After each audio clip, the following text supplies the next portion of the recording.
Yes, ma'am. Thank you so much. Yeah. So now we come to our second last speaker, that is Dr. Amar Jasani, who has been always pro-nursing and who has always supported nurses and nursing associates also. And he is very much interested also about the nursing home nurses who are working and who are not having licenses. So I would want sir to speak on the overall aspect of this bill in short. Yeah, I have to keep brief because I think you have overshot time by half an hour.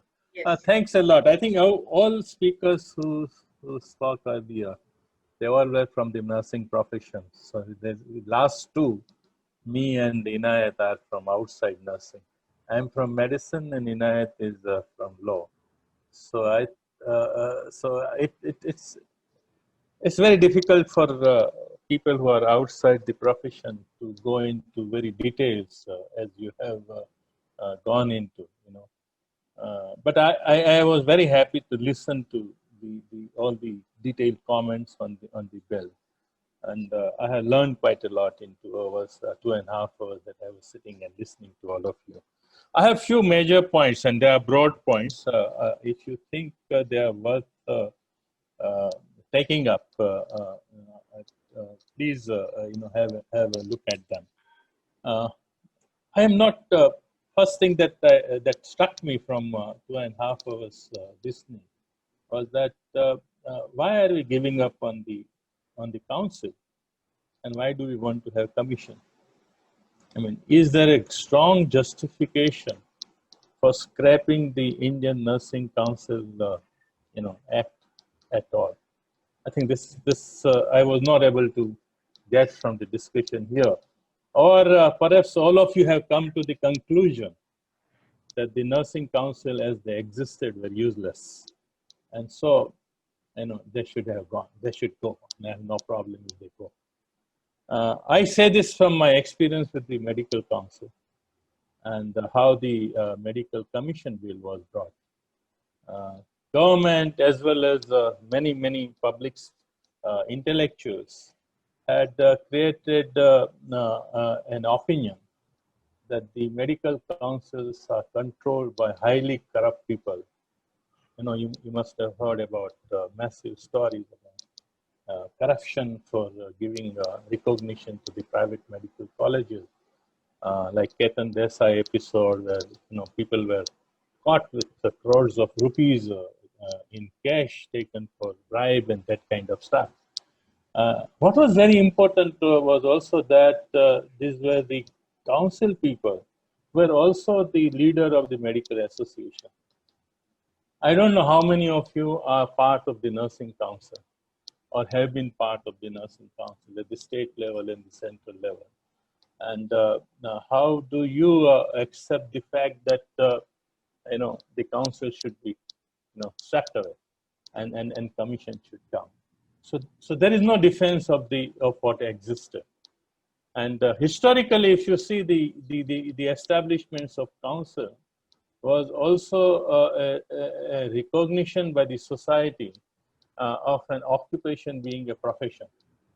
The medical council, that was the first established in 1857, where there was a massive 50 years of struggle in order to get recognition of the medical profession as a legally acceptable profession by the society in UK at that time, right? So from that it starts, and then nursing council comes late. In 1920, it gets recognition. It gets recognition on the condition that provided it will work under the supervision of the medical profession, and that's why you find a lot of interference of medical profession in the nursing council. And they're trying to control it, saying that you are subordinate to the medicine. So I think that is a very important area for me to understand that had nursing council become as bad as the medical council? And is there a public opinion saying that nursing council should be scrapped?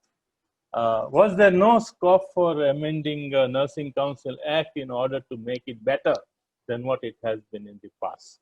Having said that, let us look at the commission itself.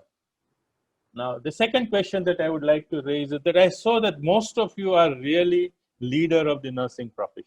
You belong to various associations, various unions, and you are really working for the betterment of the profession. There is no doubt about it, because all of you who spoke, they were really grounded there.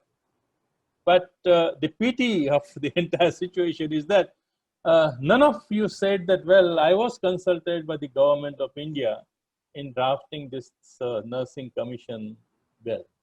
So who drafted it? Any idea? And I was surprised that none of you gave me internal intelligence of who did it. Are there bureaucrats who are doing it?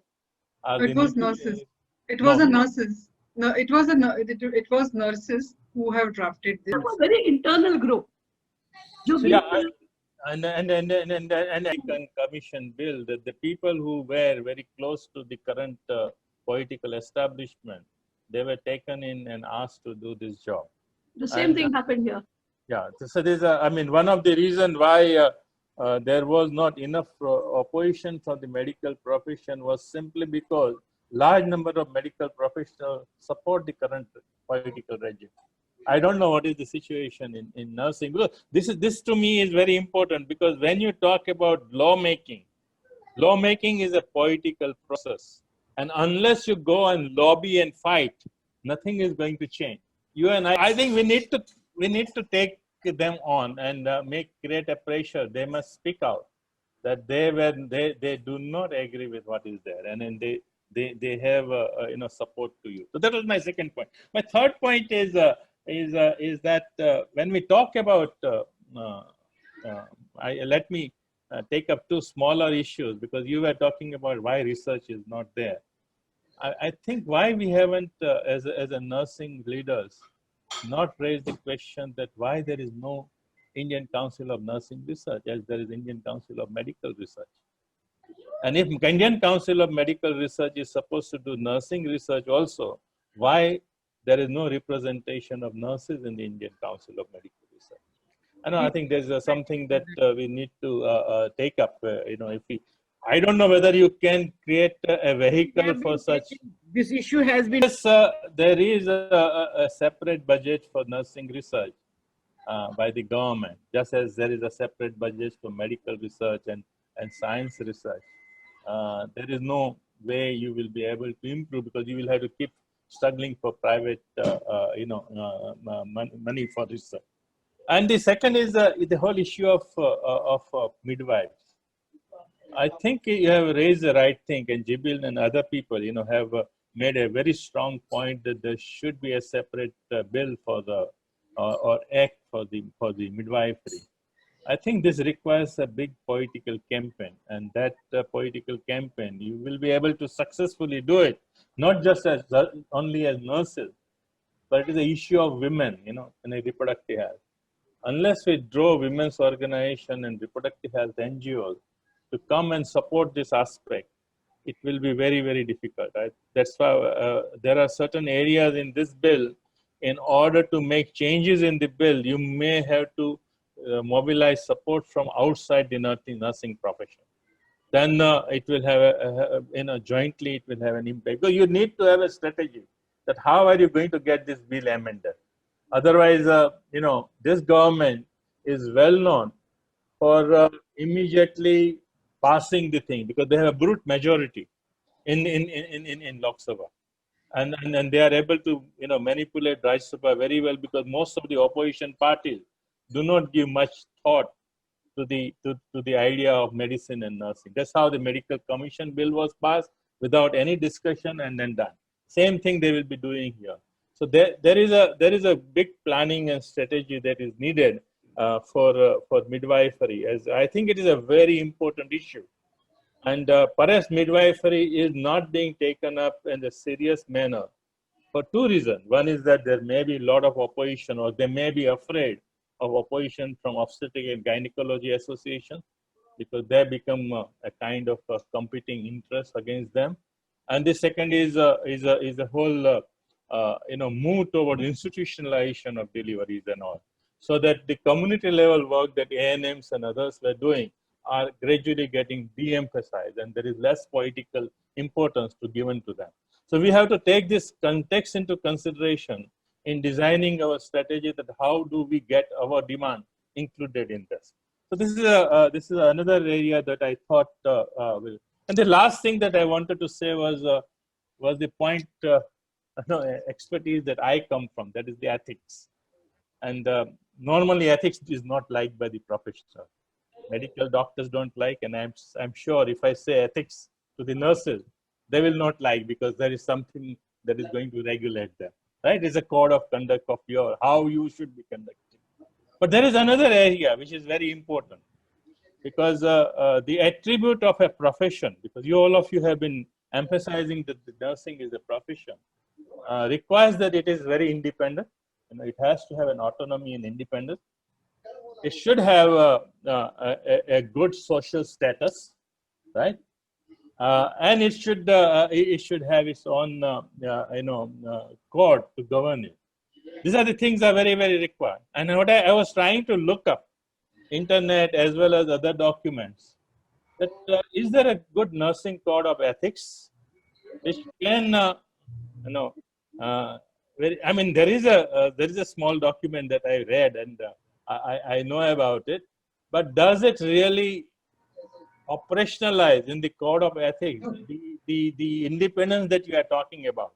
Like, say, does it give you power as a council, a nursing council, to take action if there is an interference in your professional activity? Does it, because it is very important, because most of the ethical code have three major issues. One is that how do you behave with your client or the patients? That is one part, right? The second part is how you behave with each other and other professions. That is the second part. If you look at medical code of medical ethics, you will find this one. And the third one is that what are your obligations toward the larger society? Like, say, in this kind of pandemic, what should be your obligation to the larger society and all? That will come under that, right? Or public health work and all will go into. But the second part that I said, that the intra-profession and intra-professional relationship, that is where you can put things to gain your autonomy, to see that there is no interference. And every interference may be considered as violation of your professional, professional ethics. I think in order to do that, we need some kind of exercise amongst us, because what is going to happen that if commission is going to be passed, this act is going to be passed, then you have all this attempt that is being made that there will be autonomous boards, and one board is going to take care of ethics. So who is going to write code of ethics for them? Why can't we have a draft created and then we canvas for it? Okay, let us see what is already there under the medical council at the moment. Start from it and build from it with all these components of professional autonomy that you require to be integrated in the code of ethics. That is where I can help, because that is where my expertise lies, and that is where I can do the interdisciplinary work with you. I'm no longer a practicing doctor, so I don't have any vested interest in the medical profession. I never practiced medicine. I have been always a researcher, and I did a lot of research on nursing too. So that way, it is a totally different ball game as far as I'm concerned when we do interdisciplinary work. But this is a thing that could work. If we fail to stop this commission bill to become a law, and fail to get major changes, we still should have a strategy to interact with the commission and try to push some of the criteria, like code of ethics, the criteria like how the nursing institutions will be regulated and controlled, so that all this private corporate sector does not hijack the nursing education completely. We had raised this issue when medical commission bill was there, and said that unless you have a public investment in the medical education and nursing education, you will not be able to control the profiteering in the private sector, and you will not be able to make universal access to healthcare possible. So public health goals will not be possible if you allow profit making as a part of the education in medicine and nursing. And this you will find integrated in the laws and regulation of say, Canada, Europe, which have a universal access system. We are going more in American direction, where big money are made by the education institution, and every nurse and every doctor who comes out after a degree is highly indebted because they have taken so much of loan, so that they ultimately become slave of the corporate hospitals where they go and work, because they just can't afford to lose their job because they are so much under debt. So this is a area that I think we can take up as a larger campaign, which is arising from this council bill that we are talking about. So I'll stop here. I think Inayat is there. She knows more about the Thank you, Dr. Amar. It was legal pleasure. aspects. It was pleasure having you, and you really broadened the horizons of the nursing bill, what we were talking about, and you have really pulled us into the public health domain of where the nurses should be. And thank you so much for your help and being here with us. So now I will